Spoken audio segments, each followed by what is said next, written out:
dengan kesalahan nih. Kesalahan yang biasa dilakukan atau kesalahan yang cukup umum ya, yang dilakukan oleh masyarakat ketika memilih asuransi kendaraan itu sebetulnya apa sih, Mas Ai?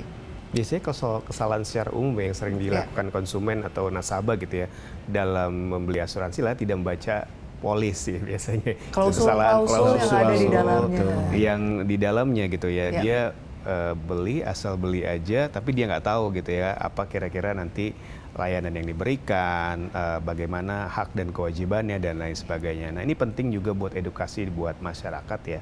Ketika kita membeli asuransi itu, ya kita harus benar-benar tahu apa kira-kira haknya kita dan seperti apa kewajibannya kita. Itu yang paling penting gitu. Jangan sampai nanti ada dispute gitu ya Mbak Budi ya.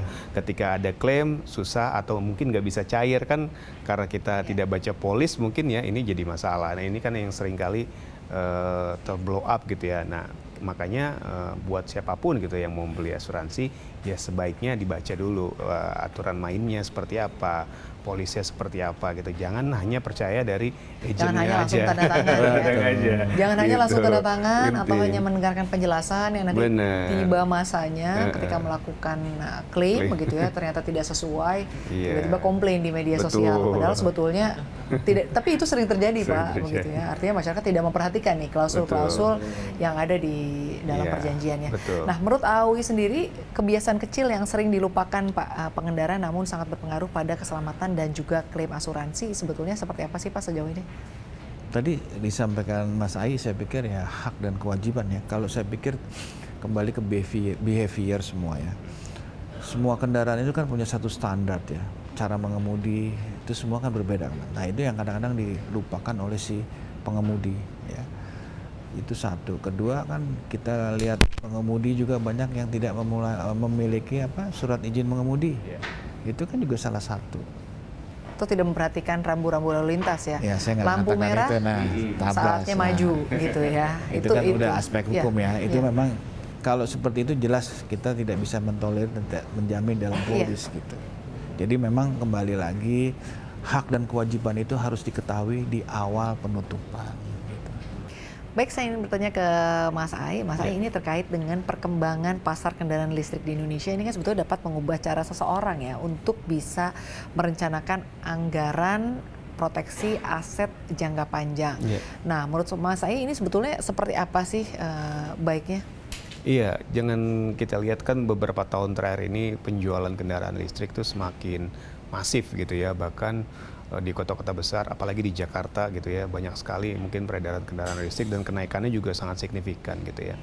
Nah, dengan sendirinya asuransi di sini juga menjadi bagian dari yang sesuatu yang penting gitu ya terkait perkembangan industri kendaraan listrik ini, karena memang kendaraan listrik ini kan kalau rusak gitu kan dia harus gantinya satu part gitu kan, dan itu biayanya pasti akan sangat mahal gitu ya.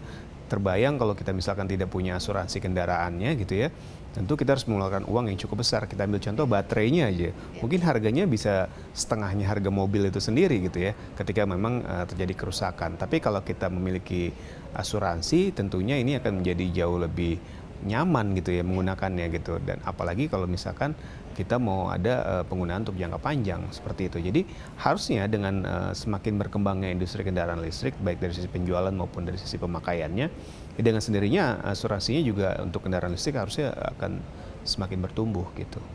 Baik, Pak Budi, terkait dengan perkembangan pasar kendaraan listrik di Indonesia ya Pak ya, bagaimana pandangan dari AAUI terhadap peluang dan juga tantangan pengembangan asuransi atau proteksi asuransi untuk kendaraan listrik EV di Indonesia Pak? Pertama saya lihat dari dua angle lagi ya, angle konsumen dan angle asuransi. Ini bagian dari satu ekosistem yang gak terpisahkan. Kalau dari masyarakat sendiri, pengguna kendaraan listrik roda 4, roda 2 atau kendaraan niaga ini mereka lebih banyak diuntungkan ya. Diuntungkan dalam arti harganya terjangkau, pajak tahunannya murah, bebas gage, dan maintenance-nya sangat-sangat murah. Itu yang pertama. Nah, dari sisi asuransi dalam arti mitigasi risiko, nah ini yang menjadi momok. Tapi bagi saya mengencourage teman-teman di industri asuransi umum yang bermain di sektor asuransi kendaraan umum.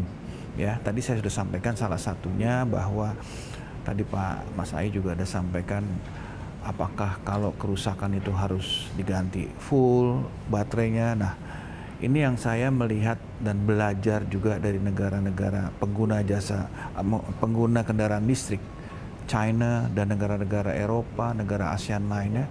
Ternyata kendaraan listrik itu tidak sekuatir yang dikhawatirkan oleh teman-teman gitu loh. Misalnya baterai itu nggak usah full diganti baterai, bisa partial.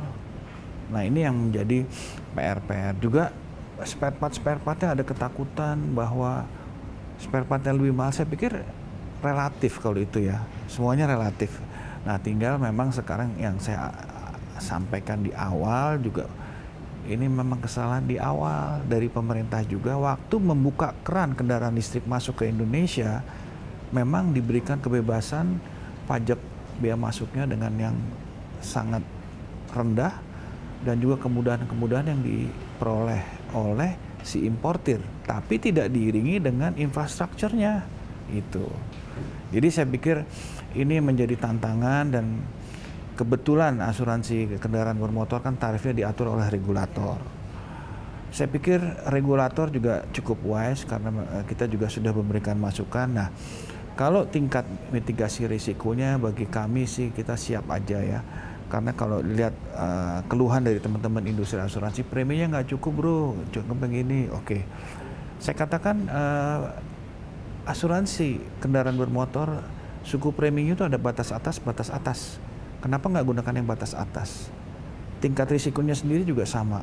Jadi ini kembali lagi kepada perusahaan asuransi, bagaimana mereka menawarkan risiko ini atau asuransi ini kepada masyarakat gitu.